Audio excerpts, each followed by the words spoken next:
Ya Allah, kalau ada hambamu yang tidak bisa merasakan betapa ajaib semuanya ini, ya Allah, bukalah hatinya, bukalah pikirannya, supaya mereka merasakan betapa semuanya itu tidak ada yang tidak ajaib. Jadi aku tidak meminta apa-apa, ya Allah, aku kasih rasa syukur saja terhadap keajaibanmu yang luar biasa setiap saat aku rasakan. Ngono lho, Rek. Jadi saya itu tiap hari bersyukur, menderita bersyukur, ajaib. Kok bisa ya rasa menderita ya? Ajaib itu. Rasa sakit itu baik apa buruk? Baik. Tapi kamu manggil nggak kalau sakit? Lah iya. Lah kalau Anda punya keseimbangan nilai hidup, maka kamu kan cepet inget loh, memang harus sakit. Bayangin kalau kamu nggak punya rasa sakit, ya toh? Bayangin kalau kamu mau kencing nggak terasa. Mau beol enggak terasa, coba. Ajaib enggak bahwa kamu bisa merasakan mau buang air besar? Ajaib. Bayangin kalau si itu tak dihilangkan sama Allah. Moro-moro mulang di kelas ya tak telotok ya kok. Iya nek mulang di lane sidang kabinet. Lah kursinya jembret cabenya. Jadi teman-teman sekalian, sekarang nggak usah susah-susah toh, rasa syukur itu begitu mudahnya toh. Dan tiap saat kan kita bersyukur, kan begitu. Oke. Dari sini toh tadi, dari Mas siapa tadi? Mas Bobi. Jadi saya optimis karena kesolehan penting, nasionalisme meningkat. Saya tidak pernah melihat bahwa nasionalismenya menurun. Yang menurun itu bapak-bapakmu yang sedang menjabat. Betul enggak?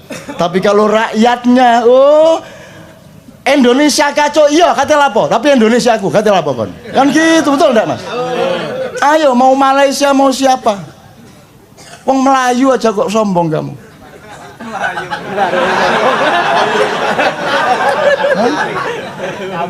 Kabur. Ada dua macam Melayu, kabur atau Melayu. Kenapa tidak menguat? Kenapa tidak mengembang? Loh, orang Indonesia itu tidak perlu biaya besar untuk gembira. Bisa apa bisa melawan? Siapa yang lebih cepat bikin sesuatu di medsos melebihi orang Indonesia?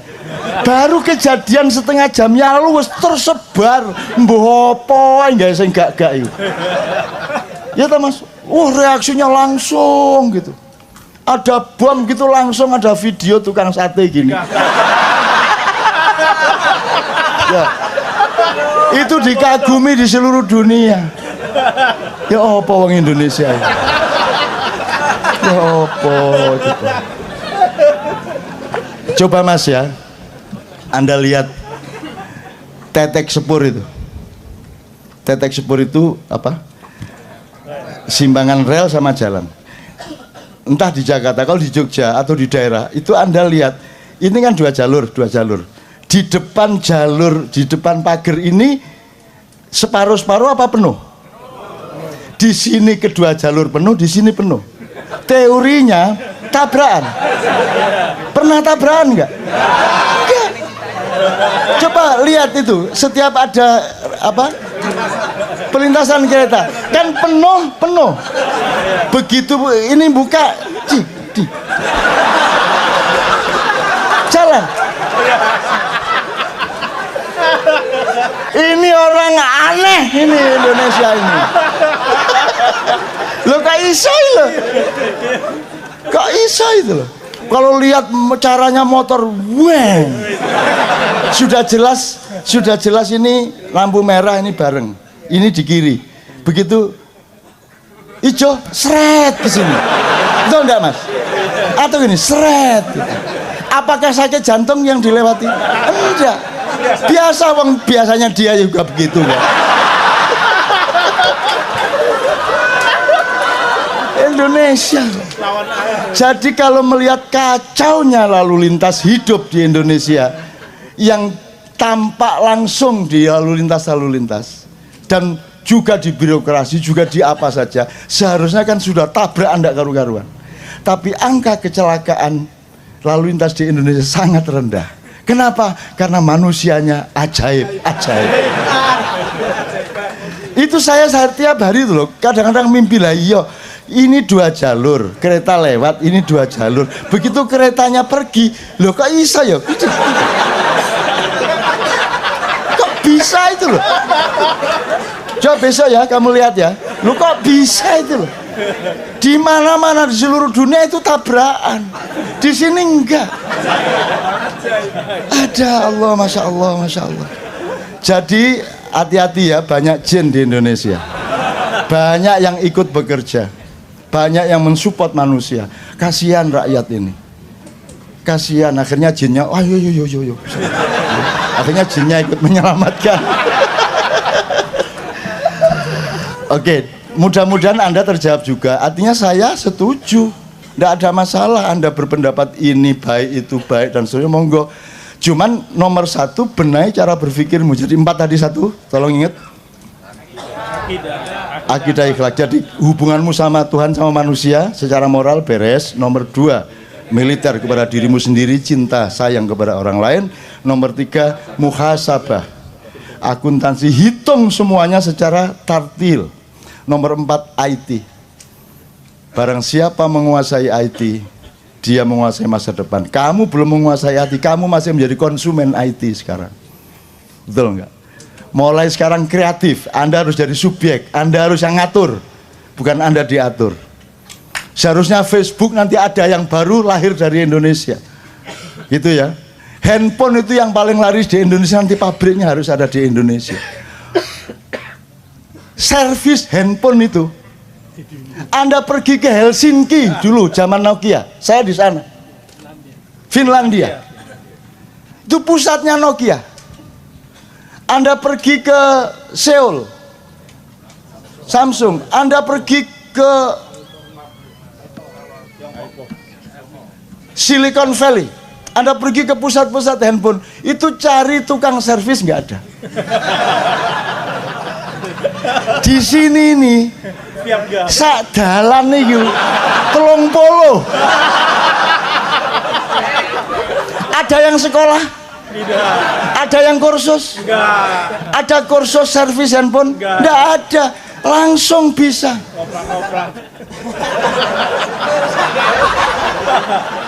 Bisa. Kan itu. Bagaimana mungkin Anda tidak percaya diri? Maka generasi yang kadang bukan generasi minder seperti bapak-bapakmu sekarang, bukan generasi yang rendah dan tidak punya derajat seperti bapak-bapakmu yang memerintah sekarang. Kamu bukan pemerintah yang hamba sahaya, kamu subjek, kamu adalah fa'il, kamu adalah pemimpin dari dunia. Ojo meneh dunia, handphone sih nggak jelas sih loh.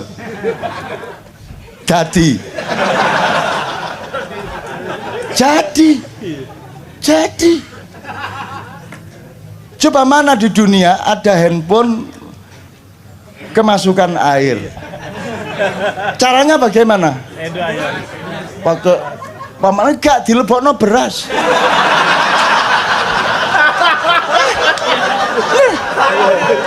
Dan itu sangat efektif. Dilebokno beras. Ajaib. Istiad. Itu beneran. Dan itu banyak sekali yang ide-ide seperti itu. Coba tanya super truk itu. Mana ada yang taat sama dokter? Dia bikin ramuan sendiri. Gitu. Saya termasuk. Saya itu terlanjur waktu saya penyair seumur Anda, saya umur 17, 18 ke atas, itu saya sangat miskin dan sering sakit karena begadang terus, kurang makan. Akhirnya saya ketemunya di Colgin. Jadi kalau sudah terpaksa saya minum di Colgin. Kalau sampai 2 itu saya langsung ngantuk.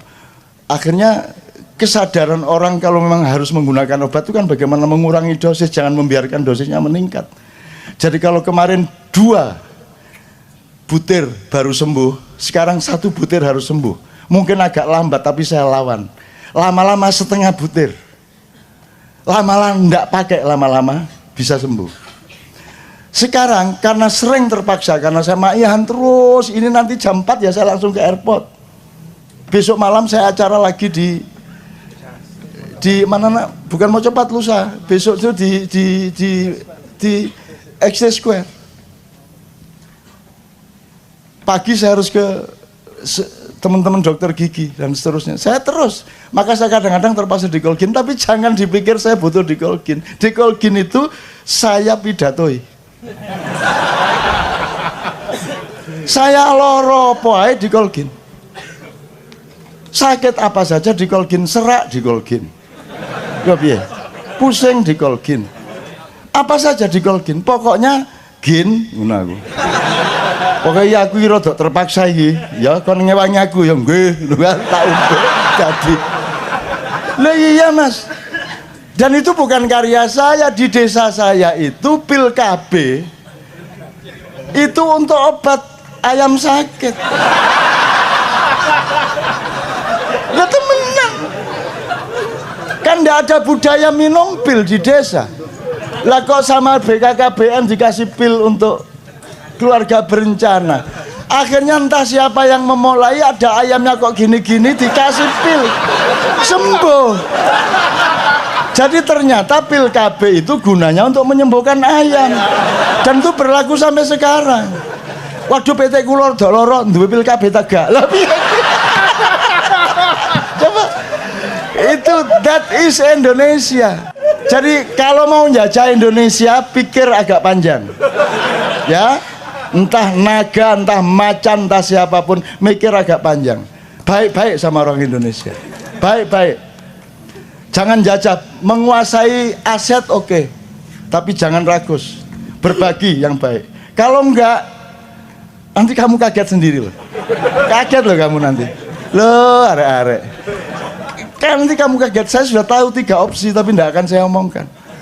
Kaget sendiri loh kamu. Kamu kalau saya, itu kan yang sekarang menjajah Indonesia sejak dunia ini sejak 1400 itu kan Dajjal. Tata nilainya Dajjal semua sampai Renaissance, sampai pertarungan barat sosialisme, sampai Huntingtonisme, sampai demokrasi itu kan Dajjal semua.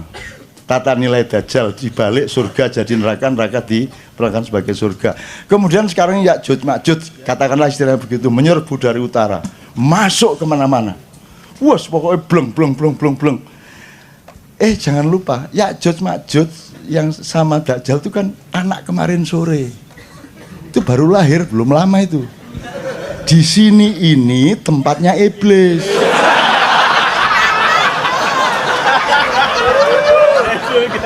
Kamu jangan salah ya. Ini iblis dulu. Karena dia tidak setuju Tuhan bikin manusia, kemudian dia diusir, dia milih tanah Jawa. Karena iblis tahu nanti pasti bikin manusia pakai tanah liat.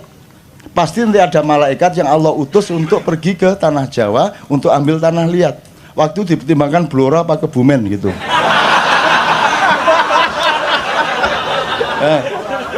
Lo beneran akhirnya iblis berkuasa di Pulau Jawa, menguasai seluruh bumi, tapi kerajaannya di sini. Kalau Anda belajar wayang tahu itu. Anda belajar wayang Anda tahu itu, dan saya tidak dari wayang. Gitu ya.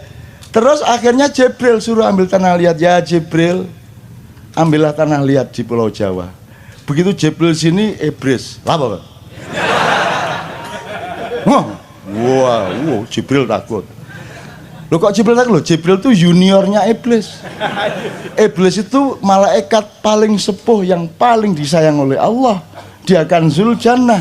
Dia malaikat yang paling khusyuk, yang paling roki, yang paling sajid, yang paling khusyuk sujudnya, rukuknya maupun takbiratul ihramnya kepada Allah. Maka Jibril dan lain-lain selalu minta tolong iblis untuk berkomunikasi sama Allah. Kemudian karena iblis paling cerdas, dia tahu ngapain bikin manusia. Allah paling paten-patenan. Allah paling Golkar yang dukung Ahok. Paling dukung.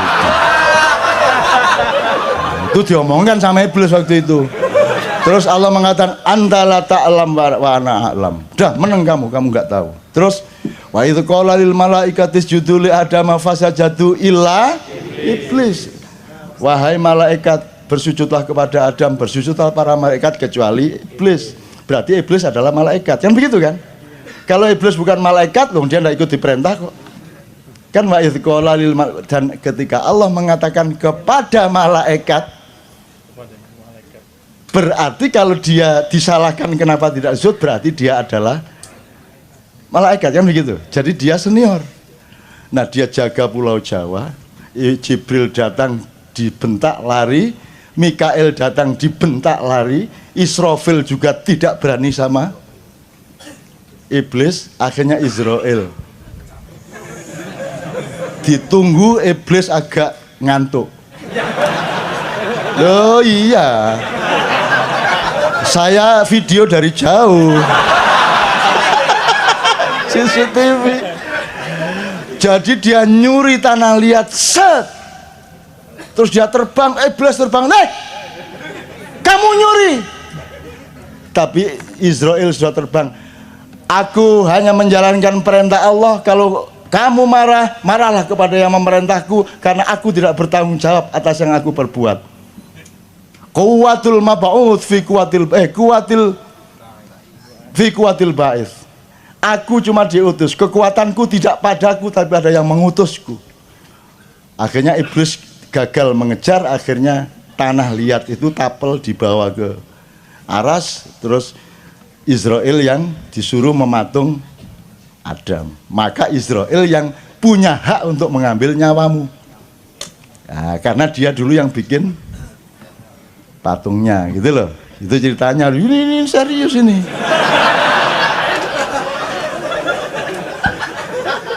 Nah, saya kembalikan. Jadi kemudian Adam diturunkan ke sini, iblis juga yang ngambil. Kemudian ada Anwar, Anwas, Kobil, Habil segala macam, kemudian anak turunnya. Itu kemudian kan pertama kan incest dulu, kawin sama saudaranya atas privilege dari Allah. Kemudian kan waktu itu belum ada sensus penduduk. Jadi ada pernikahan-pernikahan yang campur-campur dengan iblis. Jadi orang-orang yang asli di kepulauan yang sekarang disebut Republik Nusantara Indonesia ini sebenarnya ada yang asli turunan Adam, ada yang campuran iblis.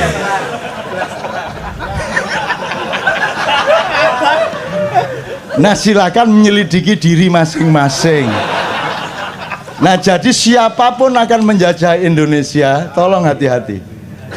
Tolong hati-hati. Benar-benar, tolong hati-hati, pikir panjang. Mending bersaudara sama kita, betul enggak? Mending baik-baik sama kita. Mulai sekarang ayo sering datang ke sini. Yo, berbagi-bagi. Kon katanya mbadok sak piro sih? Jangan diambil semua, jangan ragus-ragus. Ini adalah nenek moyangnya semua penduduk dunia. Mereka ini di depan saya ini. Mereka lebih tua dari mereka semua. Jadi kalau kamu sekarang menjajah mbahmu tidak akan marah. Wong kakek kok, betul tak? Kakek kan mosok rebutan motor sama cucu kan, enggak. Kakek mesti ngalah toh, makanya penuh cinta sudah diambil sana tambangnya, dia bilang tadi gitu.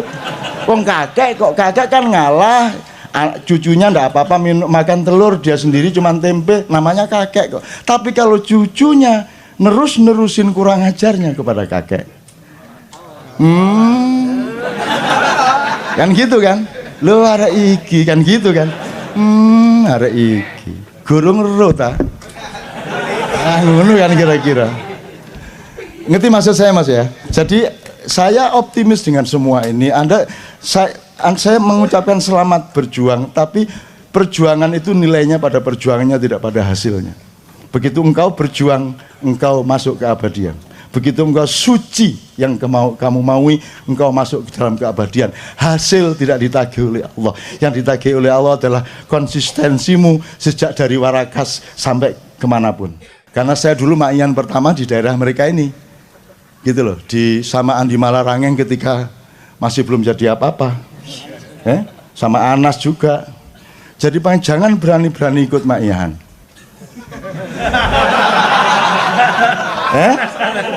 Karena semua yang ikut ma'ian, begitu dia nanti melanjutkan hidupnya dan melakukan ketidakbenaran, Allah menyayanginya dan langsung menghukumnya. Kan begitu? Dan beruntunglah orang-orang yang langsung dihukum oleh Allah. Karena yang opsi kedua, Allah tidak langsung menghukum, ditunda-tunda hukumannya, di istidraj, apa namanya, di ujo. Dan ada yang oleh Allah diformalin, diawetkan, dipanjangkan umurnya untuk disiksa. Panjang umurnya tapi untune melo.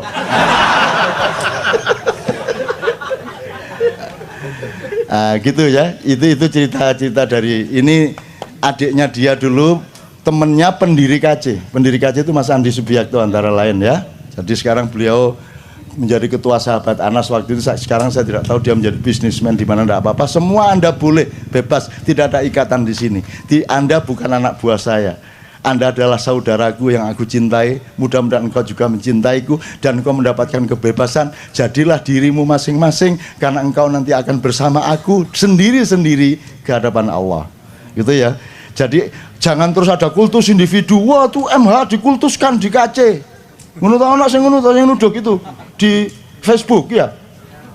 Wah, itu KMH tuh kalau ndak dicium tangannya marah itu. Kan gitu kan? Wah, itu kultus individu. Aku dikandani ngono pas nek Gresik, aku langsung ngene iki di depan 10.000 orang. Sapa sing ngomong kultus? Ayo. Ayo sing ngomong ngultusna aku sapa? Ayo ngomong kultus. Pokoknya kalau saya dikultuskan mudo aku. Ayo ngomong mana? Ayo. Ayo, kalau saya punya pamrih jadi kiai, jadi tokoh, mosok ngene. Aku yang ingin ngasih tahu kepadamu, aku tidak punya pamrih apa-apa kecuali cinta murni kepadamu semua. Tidak ada penderitaan melebihi tidak dipercaya sebagai manusia, betul enggak?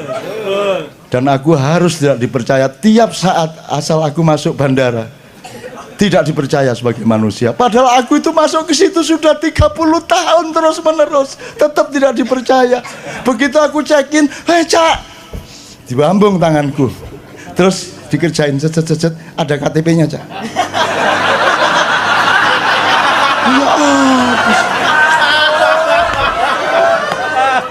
Ya lah sing kok ambung tangane mang sopo?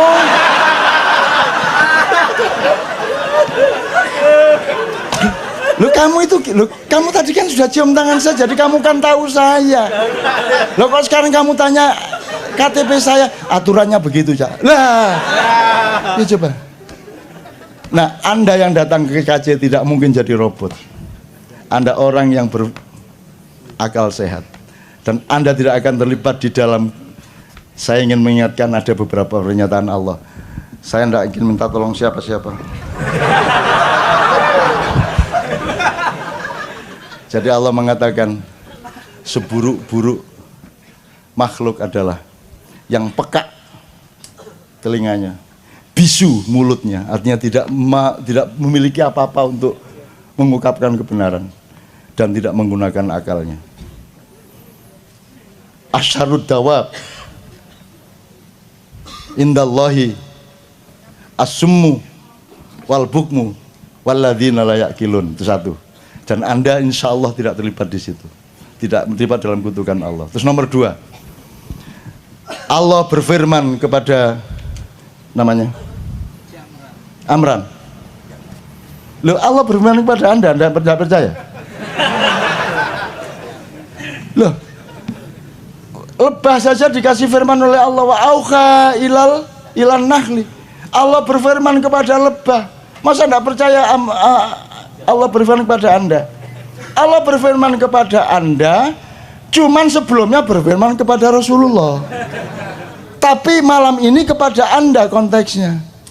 Allah mengatakan, wahai orang-orang yang beriman, apakah engkau akan bersedih hati dan kemudian membunuh dirimu sendiri hanya karena mereka berpaling dariku dan tidak beriman kepadaku, sehingga memilih orang yang tidak kamu sukai itu.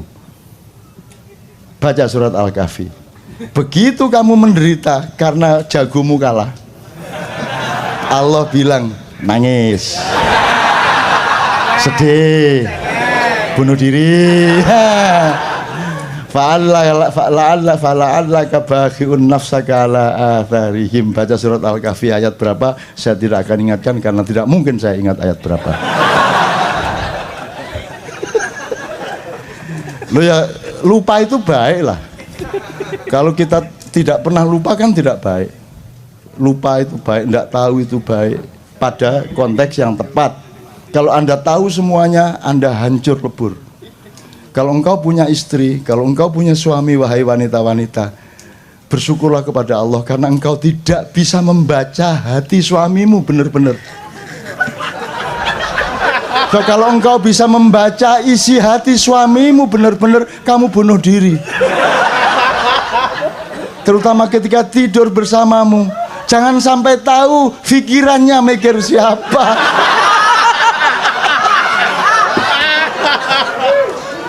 Oke, waktunya sudah. Oh, masih setengah jam. Oke, pertanyaan aja atau musik, monggo. Jadi saya kemarin dikasih tahu oleh Sabrang. Jadi yang ditawarkan Ma'iyah itu bukan data, bukan materi ilmu, yang nomor satu bukan itu.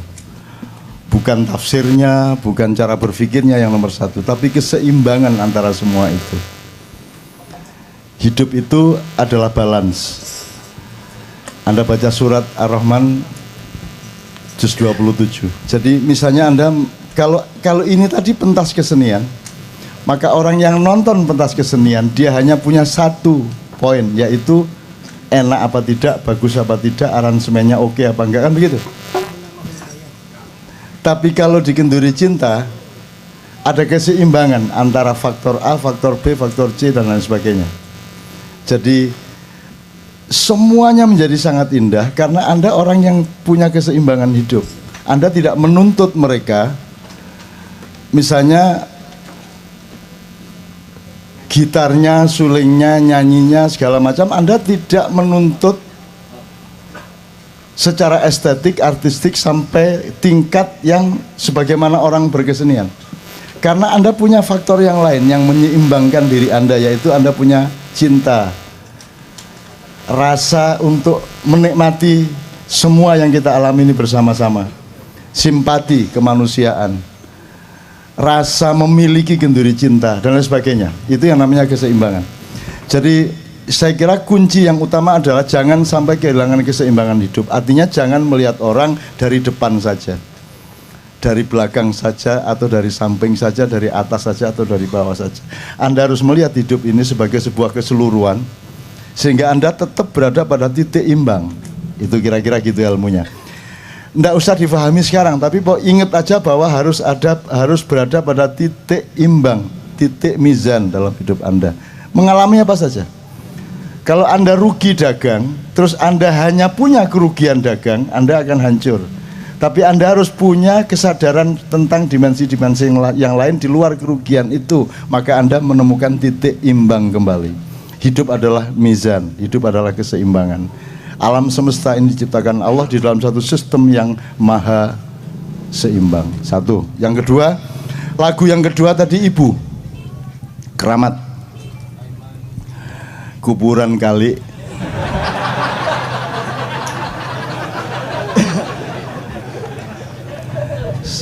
Senang sekali saya. Gini, ilmunya begini. Kalau Anda ditanya, ada kalimat al-jannatu tahta aqdamil ummahat. Surga itu terletak di bawah kaki ibu. Kalau Anda ditanya begini, itu kalimat, itu hadis ya? Apa? Itu hadis untuk ibu apa untuk anaknya? Jawabnya gimana? Coba, untuk anak, terus untuk ibu. Boleh saya minta jawaban, kenapa untuk anak?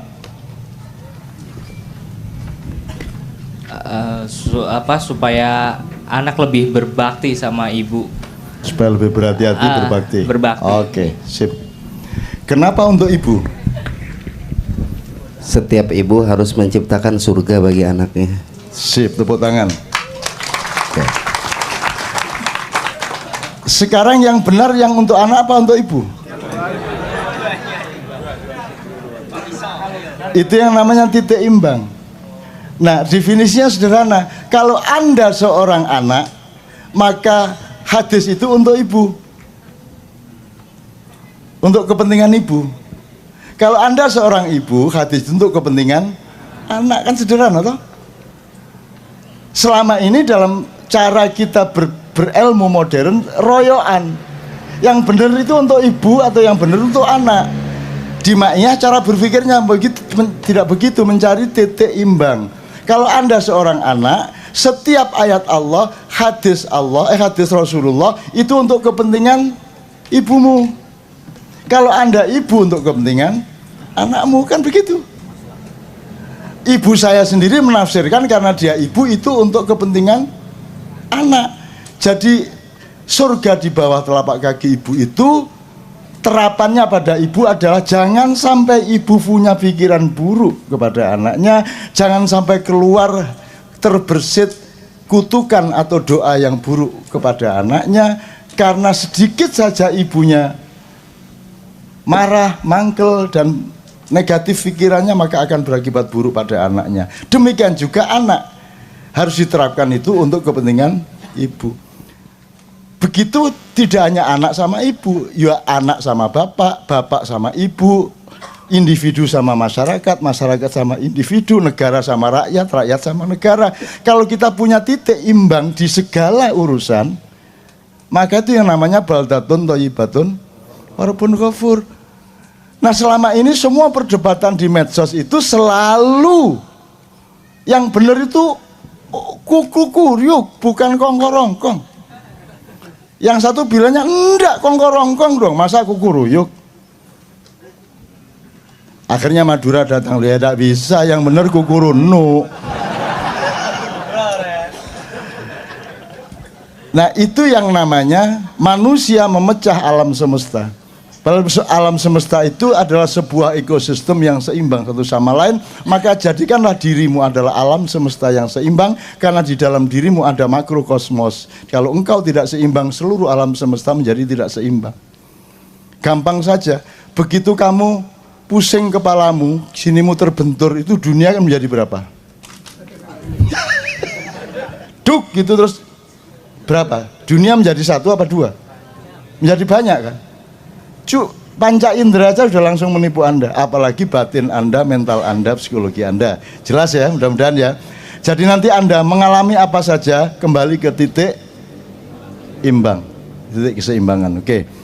Negara ini tugasnya pemimpin adalah menjaga jangkar yang menyeimbangkan seluruh kuda-kuda kapal di atas air itu.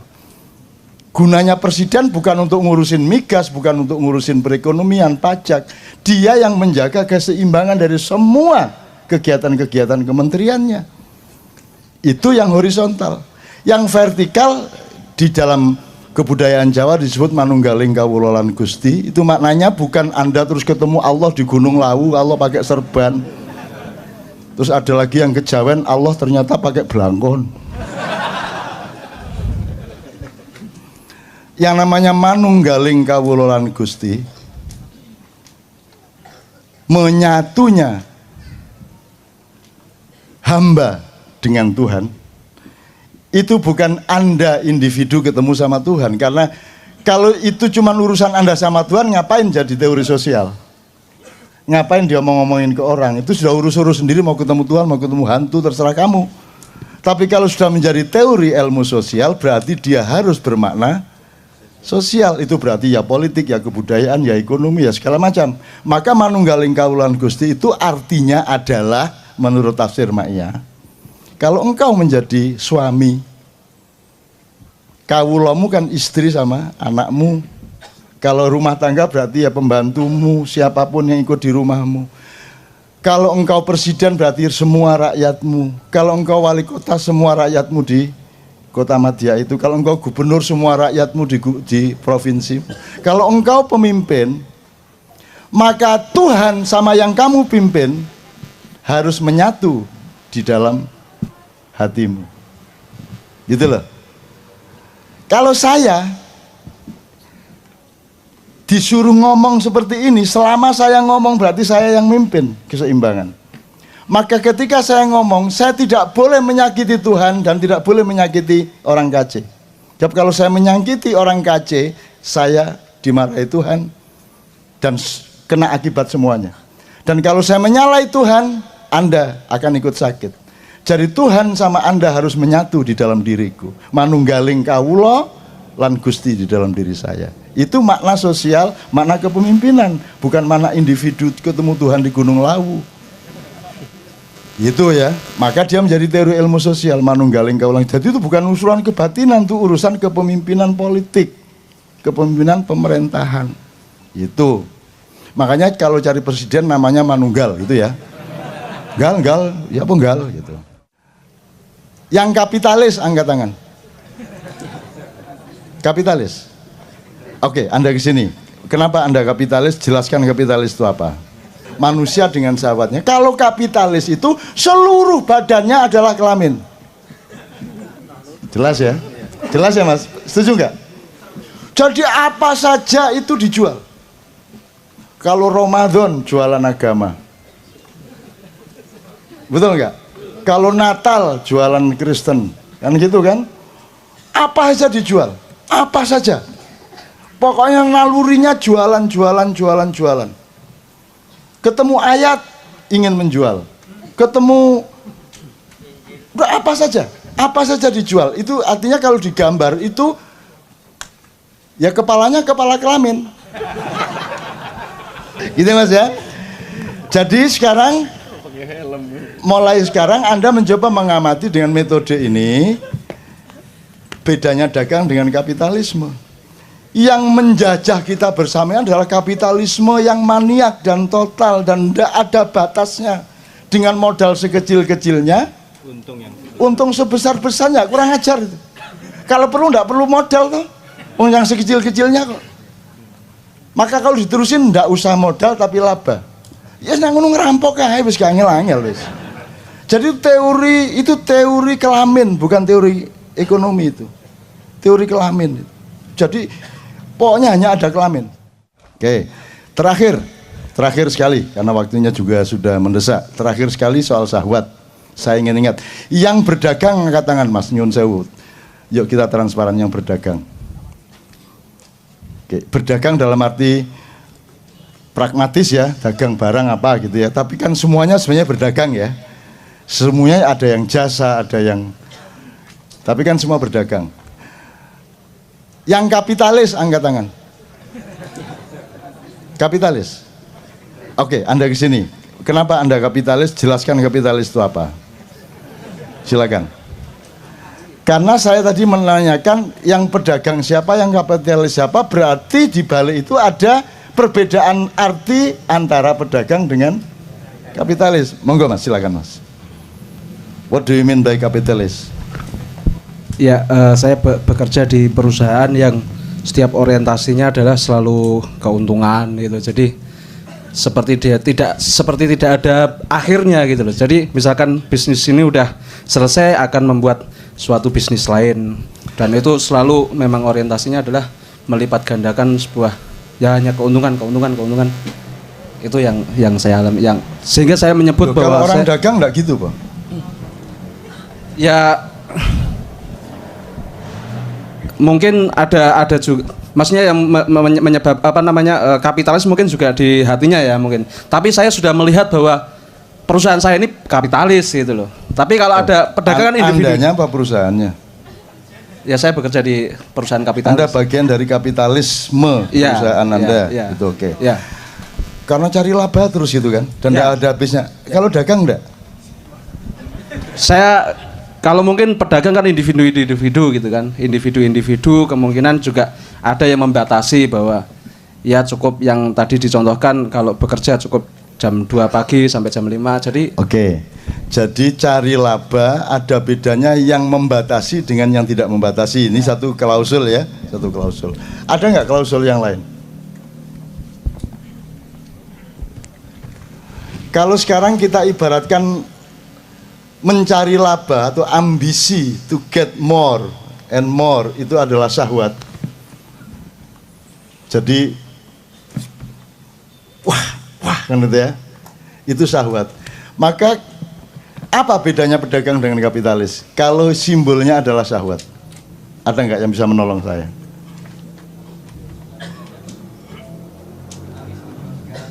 Ya. Kapitalis menjual segalanya, kalau pedagang? Kalau pedagang yang menjual hal-hal tertentu yang memang layak dijual. Kalau kapitalis apa saja dikapitalkan, dikomoditaskan, dijual, gitu kan? Nah, tepuk tangan untuk dia. Kalau digambarkan dengan karikatur syahwat, setiap manusia itu pedagang. Apakah dagang barang, dagang jasa, gitu kan ya? Tapi dia punya mekanisme seakan-akan dagang atau benar-benar dagang, tapi pokoknya konteksnya dagang. Itu ibarat manusia yang punya syahwat. Semua manusia punya syahwat, jadi dagang itu tidak ada masalah. Rasulullah juga pedagang, tapi Rasulullah bukan kapitalis. Dia juga benar sebenarnya, cara berpikirnya benar. Jadi ibaratnya manusia itu semua pedagang. Sama Allah pun Anda membeli surga dengan sholatmu, dengan kelakuan baikmu, betul enggak? Bai'un, jadi bai'un ma'allah atau minallah, itu kan perdagangan dengan Allah. Saya pernah menulis berniaga dengan Allah. Sekarang kalau kita karikaturkan, manusia dengan syahwatnya, dengan kelaminnya itu ibarat manusia dengan keperluan dagangnya. Sebab kalau dia tidak dagang, kalau dia tidak menggunakan syahwatnya, tidak punya anak. Jadi berhenti peradaban, berhenti populasi, hidup berhenti juga. Kan harus punya anak, kan harus ada laba, harus ada pendapatan. Maka cari pendapatan, cari laba itu wajar. Ya ada bedanya orang yang kelaminnya gede banget, ada yang terus pengen terus, ada yang ya sekali-sekali, ada yang rutin seminggu 30 kali. Tapi pokoknya itu ada variabel dan ada gradasinya ya. Manusia dengan syahwatnya. Kalau kapitalis itu seluruh badannya adalah kelamin. Jelas ya? Jelas ya Mas? Setuju nggak? Jadi apa saja itu dijual. Kalau Ramadan jualan agama. Betul nggak? Kalau Natal jualan Kristen. Kan gitu kan? Apa saja dijual. Apa saja. Pokoknya nalurinya jualan. Ketemu ayat ingin menjual, ketemu apa saja dijual. Itu artinya kalau digambar itu ya kepalanya kepala kelamin. Nah tolong yang pinter gambar besok ya digambar, yang satunya manusia biasa dengan kelaminnya, yang satu seluruh badannya adalah kelamin. Saya kira itu sangat jelas menggambarkan. Nah, kapitalisme yang Anda gambarkan kan itu kan. Apa saja, pokoknya tidak ada batasnya kan begitu. Iya. Nah, jelas sekarang. Arahnya seperti itu. Mulai besok Anda begitu ketemu direktur Anda keheran. Iki kok tekan ndukur sampai nisor peli kabeh.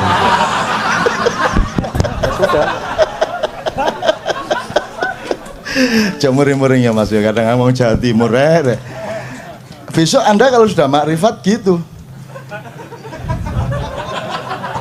Iki kok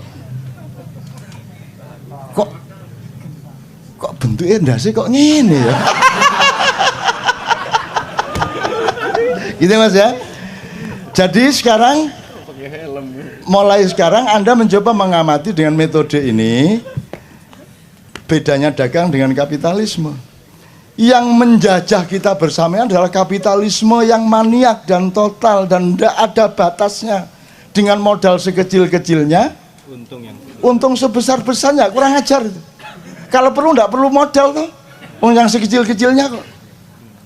Maka kalau diterusin tidak usah modal tapi laba. Ya nang ngono ngerampok ae wis gak angel-angel wis. Jadi teori kelamin, bukan teori ekonomi itu. Teori kelamin. Jadi pokoknya hanya ada kelamin. Bisa menggambarkan ya Mas ya? Oke, mudah-mudahan dengan ini syahwat ini jelas. Jadi syahwat itu enggak masalah. Cuman kalau seluruh manusianya adalah syahwat, nah baru dunia hancur lebur kan begitu. Oke, teman-teman sekalian, saya tanya kepada Fahmi dan teman-teman, ini waktu sudah habis. Kalau masih ada pertanyaan, boleh 2 orang singkat. Manusia diciptakan sangat baik. Jadi jangan dibilang manusia itu diciptakan dengan baik dan buruk, enggak, baik semua. Yang menjadikan buruk itu karena kamu tidak seimbang. Syahwat itu artinya ya birahi. Syahwat itu artinya keinginan seksual. Tetapi kemudian dikonotasikan ada syahwat politik, ada syahwat ekonomi, itu konotasi, tapi kalau denotasinya syahwat itu ya seks. Kan begitu.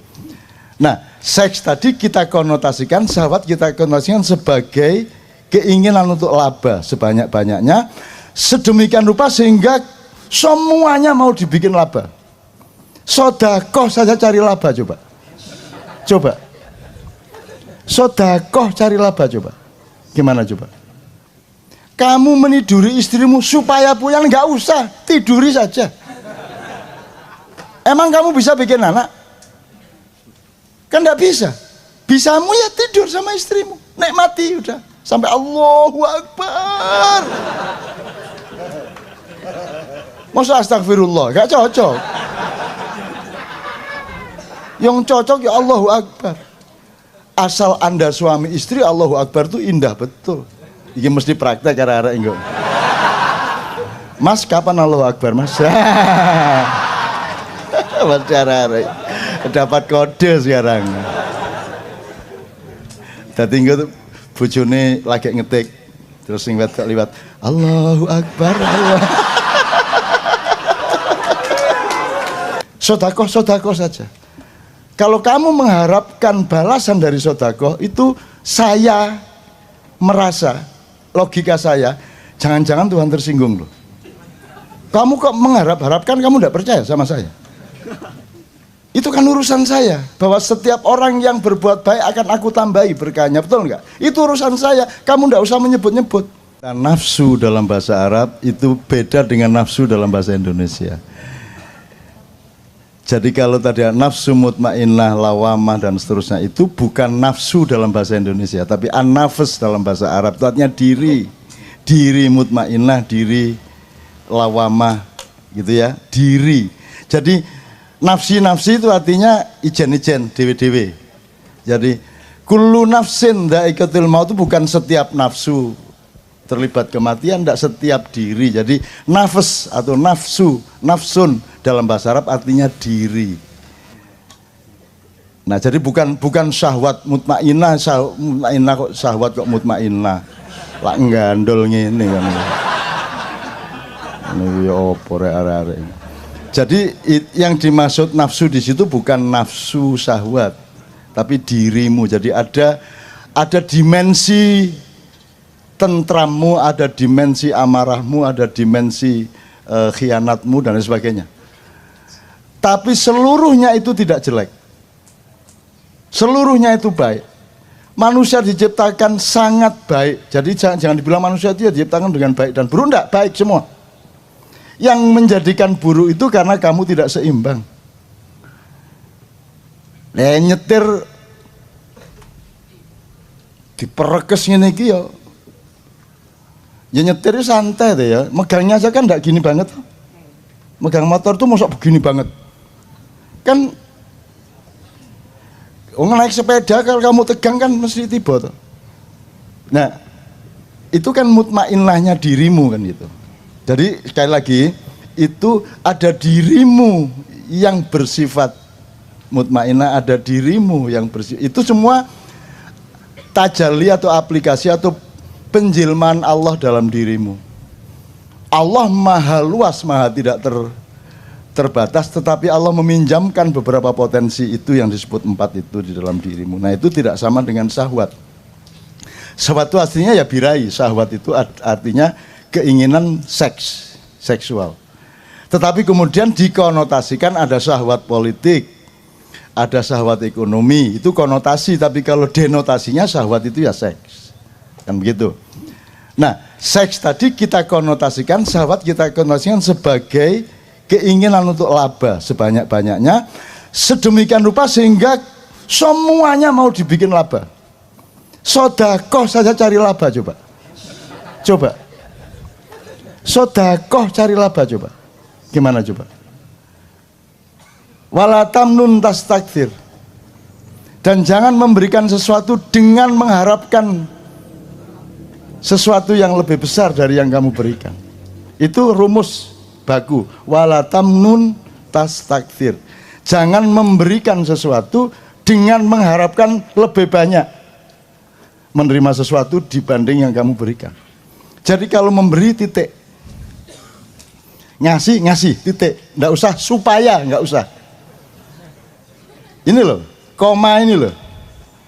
Ya saya ngundang anak yatim supaya, ya saya nyumbang masjid agar supaya, ya saya mengadakan sholat duha bersama dalam rangka, kan gitu.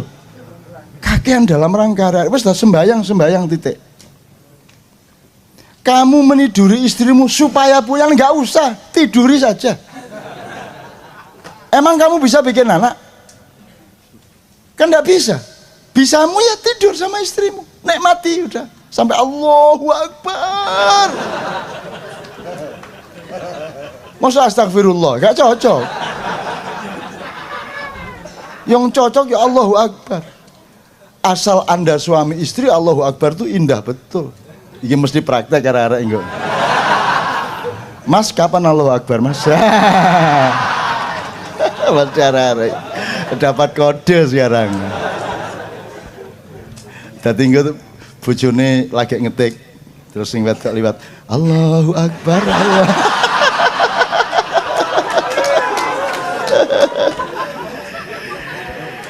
Gitu ya Mas ya, jadi jelas ya. Jadi syahwat tadi kita konotasikan, tapi denotasinya adalah arti baku defaultnya adalah seks atau birahi. Tapi ternyata birahi kemudian disebut libido. Kalau dalam psikologi libido itu kemudian masuk ke semua wilayah, terutama politik dan kekuasaan dan kapitalisme ekonomi, kan begitu. Nah sekarang urusan dengan libido, dengan seks, dengan syahwat, dengan nafsu segala macam itu saya ingin ngomong satu hal saja. Menurut Anda bisa memenangkan jago Anda enggak? Loh, insya Allah apa bisa? Bisa? Jamin? Jamin enggak? Atau semoga? Semoga. Hanya bisa semoga. Loh, wong kamu niduri istrimu aja bisanya semoga kok, supaya jadi anak kan semoga. Kalau yang lainnya semoga nggak jadi anak tuh. Dan lebih banyak lah itu. Lebih banyak. Itu loh Mas. Ada rumus dari Syekh Nur Somad. Dia mengutip salah satu kata-kata mutiara sufi. Alaikumud da'wah wa alainal balagh.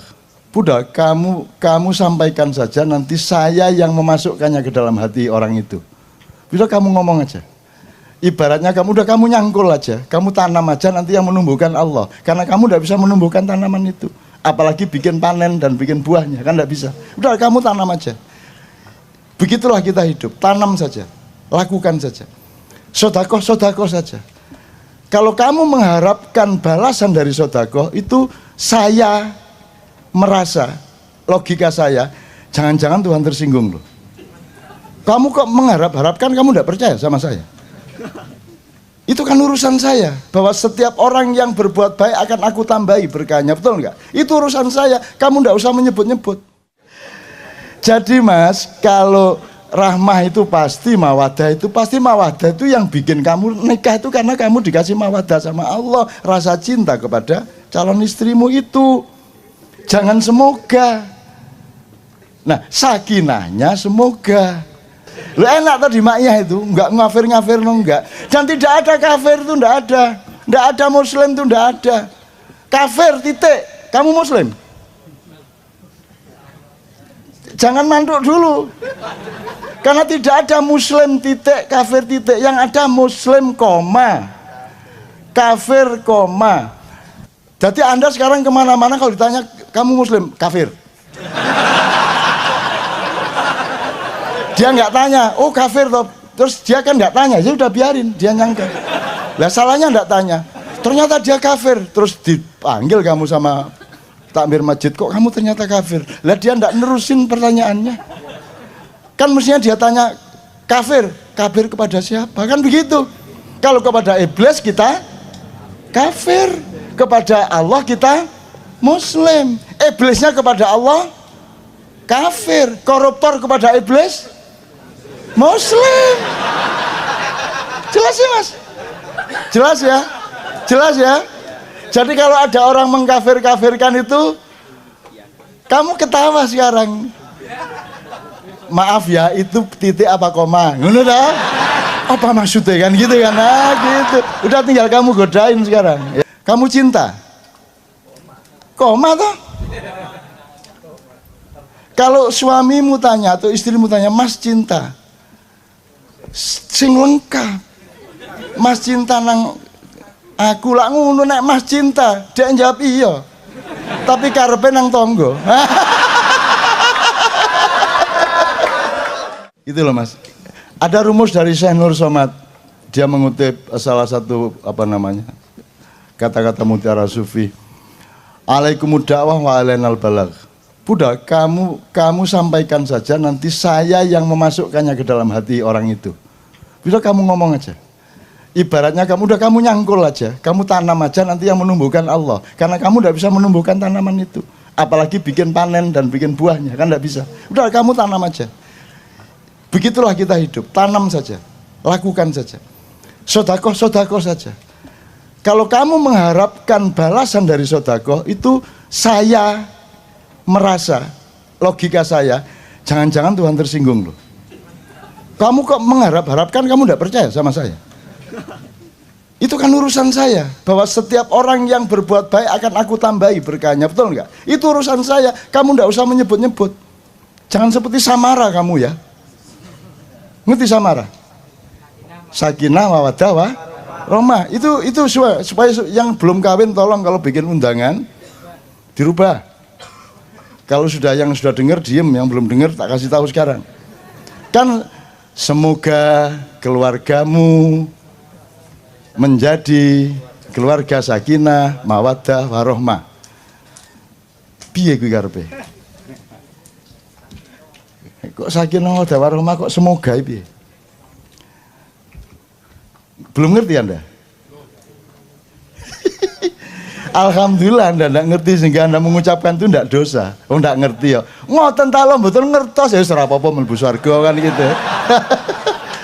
Mas, rahmat kok semoga itu gimana? Yang terakhir kan rahmat. Apakah Allah belum memberi rahmat kepadamu? Semua ini rahmat Allah. Alam semesta, pohon tumbuh, daun bergoyang, hujan turun, badanmu tumbuh. Ya toh, kamu sehat, kamu kencing tinggal kencing, kamu tidak perlu membagi-bagi kalori, protein, tinggal makan terbagi sendiri. Ada ekosistem yang diciptakan Allah. Semua itu rahmat. Maling dikasih rahmat, koruptor dikasih rahmat. Apakah kalau koruptor terus kalau duit korupsinya dipakai untuk beli pizza atau pizzanya nggak enak gitu? Tetap enak, ya toh? Rahmat itu sudah pasti kok semoga. Masa semoga menjadi keluarga yang sakinah mawaddah warahmah. Rahmah itu sudah pasti kok. Satu rahmah, sudah pasti, jangan bilang semoga kepada rahmah loh ya. Awas kamu. Terus mawaddah. Mawaddah itu daya magnetik antar dua orang, laki dan perempuan, yang membuat dia merasa ingin menyatu.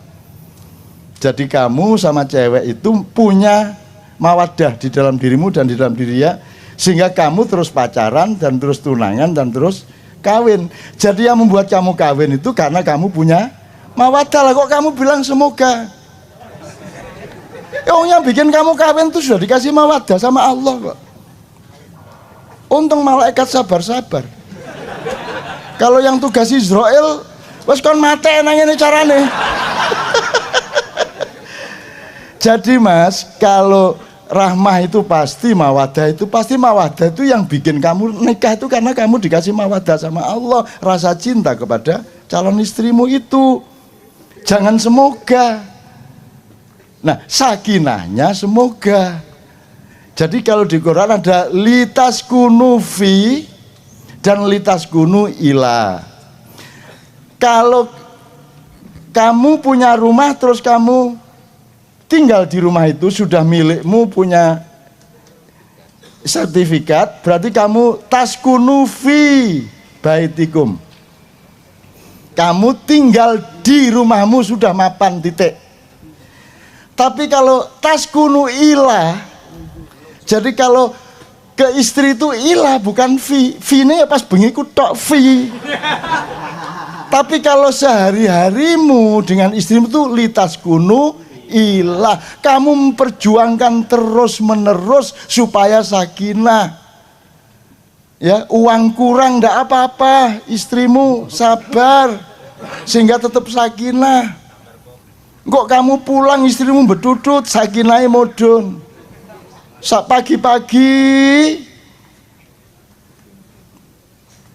istri betutut, sore suaminya juga ikut mangkel. Tapi begitu jam 11 malam, sakinah meneh. Pagi bertengkar lagi. Jam 11 bengi arek-arek turu, sakinah meneh. Sampai akhirnya anaknya merhatiin, iki bapak ibu iki. Angger awan iki gelut, tapi nek bengi kok sakinah terus. Akhirnya takon, Pak, suatu hari ternyata jam 11 malam tetap bertengkar bapak ibu itu. Anaknya takon, Pak, nyun sewu nggih. Biasanya sampean mari gelut sedina jam 11 bengi wis sakinah. Terus dari bapak, alati wis gak kena rek. Wis gak iso gawe nyakinah iki sampean. Ya lah istilah iki. Dik tak nyakinah ya, Dik. Ini ya. Wah, murid sing gagah, tapi kan indah toh, Mak. Indah toh. Masa kamu sama istrimu kan tidak punya variasi keindahan, masa papa sama mama? Nggak apa-apa, papa sama mama kadang-kadang ngedul karo yem gitu loh. Kan pohon divariasi lah. Sama suami istri itu harus penuh variasi. Kadang-kadang pakai rok, kadang-kadang pakai jarit, kadang-kadang pakai sarung, kadang-kadang kain tok, kadang-kadang benang tok. Kadang-kadang dolek kelaras godong itu didelek ini. Dek Hawa kan karena Siti Hawa. Ya belum ada industri kain ya ta. Jadi Ibu Hawa masih pakai kelaras itu. Dek Hawa. Jadi waktu malam itu manggilnya Mas Adam. Iya Dek Hawa. Loh kalau Anda tidak punya kemesraan itu untuk apa hidup di dunia ini gitu ya? Oke. Deh, sudah jelas ya Mas ya, sudah ya jawabannya ya, oke ya. Jadi litas kunu ilaiha. Jadi kalimatnya adalah selamat menunaikan hidup baru, semoga dengan mawaddah warahmah dari Allah hidupmu sakinah, atau dengan mawaddah dan rahmah dari Allah semoga hidup kalian sakinah. Ngono kalimatnya rek. Cuman selama ini keliru ndak apa-apa. Wong ndak tahu kok. Lu enak tadi maknya itu, enggak ngafir no enggak. Dan tidak ada kafir itu enggak ada. Enggak ada muslim itu enggak ada. Kafir titik. Kamu muslim? Jangan manduk dulu. Karena tidak ada muslim titik, kafir titik. Yang ada muslim koma, kafir koma. Misalnya gini, kafir itu ingkar, muslim itu patuh misalnya gitu ya. Nah, kamu orang yang patuh, nang sapa betul nggak? Kamu patuh ya, saya patuh kepada orang tua, tapi saya tidak patuh kepada Pak Lurah. Jadi saya muslim kepada bapak ibu, tapi aku kafir kepada lurah. Bener nggak? Betul nggak? Jadi ndak ono kafir titik, muslim titik, gak ono. Jadi Anda sekarang kemana-mana kalau ditanya kamu muslim, kafir.